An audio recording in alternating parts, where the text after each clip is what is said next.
I met Adrian Del Rosario in a corridor where light pooled like water, and footsteps were swallowed by old carpets. The house had the hush of pedigree. I was 19 and wearing a uniform with a collar that scratched. He was 24 and wore a shirt the color of seafoam, sleeves rolled to his elbows, as if he might do something useful with those hands. He didn't. Not then. I did. I learned the weight of crystal and the difference between real silk and the kind that slithers like a lie. I learned which door hinges sang at night and which of the family's secrets traveled through vents like ghosts. He learned my name by asking it once and then saying it twice. Elena. Elena, as if trying the taste of it. It started with small rebellions. He would bring his coffee to the kitchen instead of waiting for me to carry it to the library. He would linger by the back steps under the jacaranda tree and ask questions that felt like pebbles tossed into still water.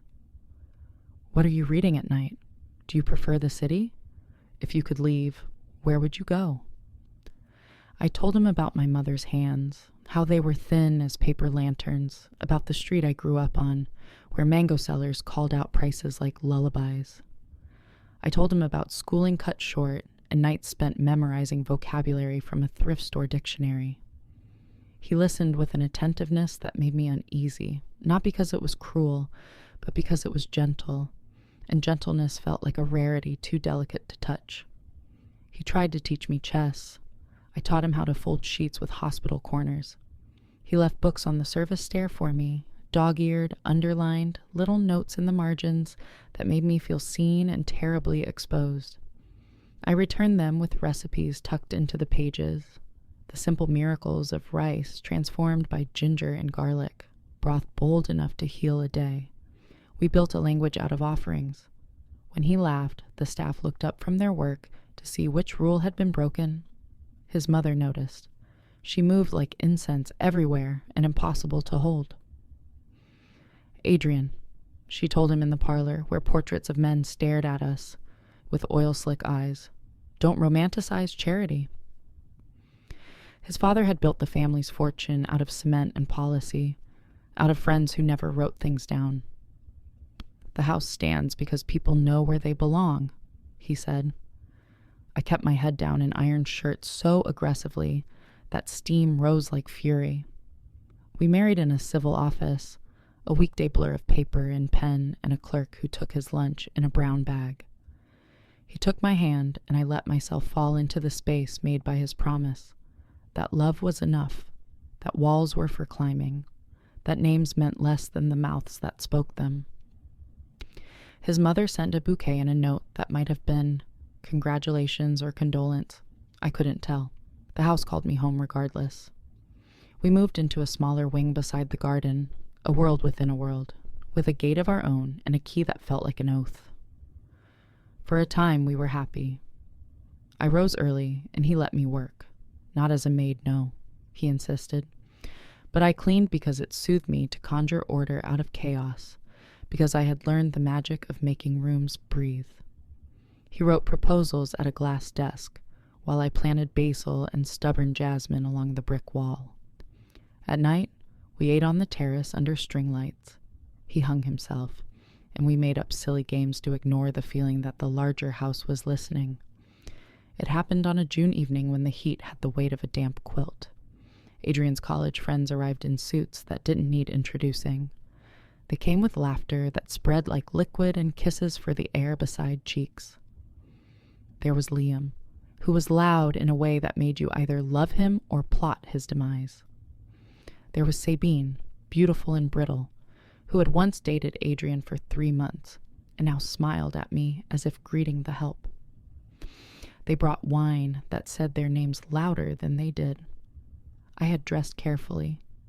Charcoal silk, a dress I bought with my first full month's salary after we married. Not a uniform, a declaration. We drank, we ate, we told stories. Someone asked how we met. The house held its breath. Adrian took a gulp of red that painted his mouth. She used to work for us, he said lightly. She was our maid.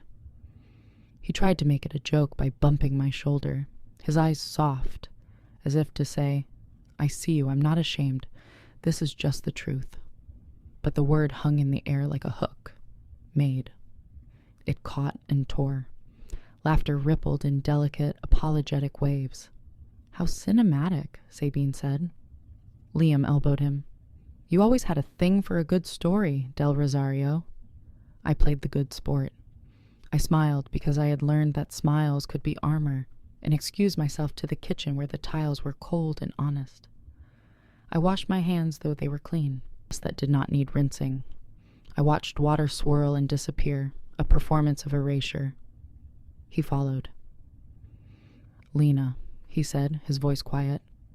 He only called me Lena when he wanted to shorten the distance between us, but my name felt long and jagged in my mouth. It's fine, I said. It is true. He reached for my wrist, and I stepped back, his face closed like a door. It was a joke, he said, and he was already losing, already reaching for the safety of explanation. It wasn't, I said. It was easier than saying wife, wasn't it? Easier than saying I married someone who made her way to me through a service entrance.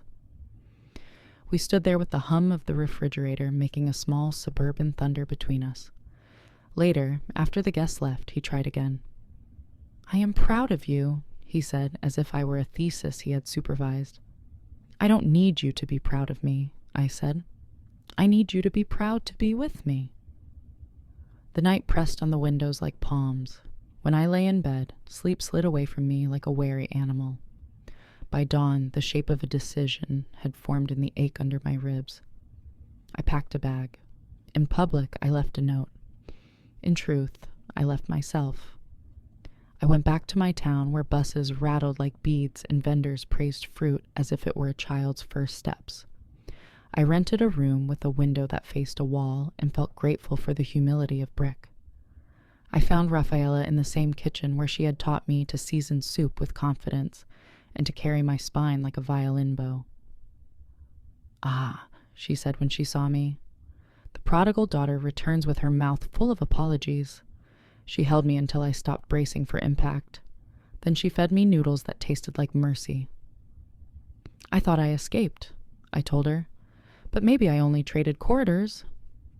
She poured tea and added sugar without asking. Escaping and returning are sisters, she said. They both know the road.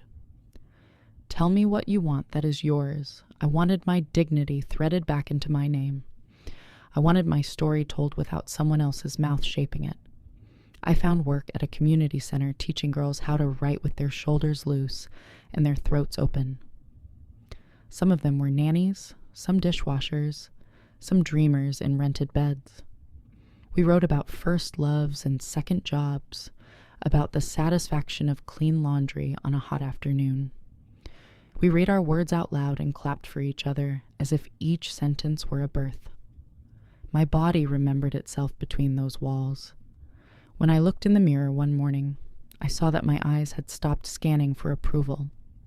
They were busy watching for truth. Adrian called. He texted. He sent flowers to Rafaela's address. She sent them to the church. He sent letters. I did not open them at first because the envelope felt like a stage, and I was tired of performing. When I finally slit one with a butter knife, a tremor traveled through me like the first note of a sorrowful song. He wrote, I hurt you because I wanted them to know I wasn't ashamed. I didn't see that I asked you to carry it for me. Another letter. I'm learning what it means to unlearn. Another. Please, can we make a new thing where I carry my own name without laying it over yours?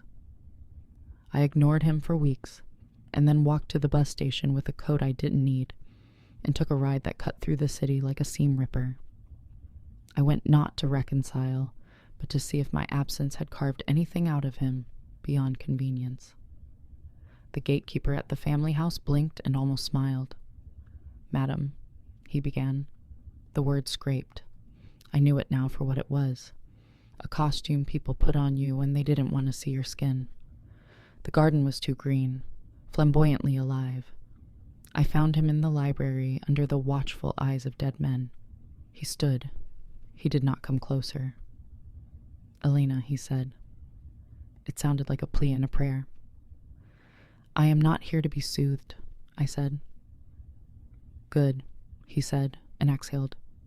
"Because I'm not asking you to soothe me. I'm asking you to witness me." He gestured to the desk. On it sat a stack of documents.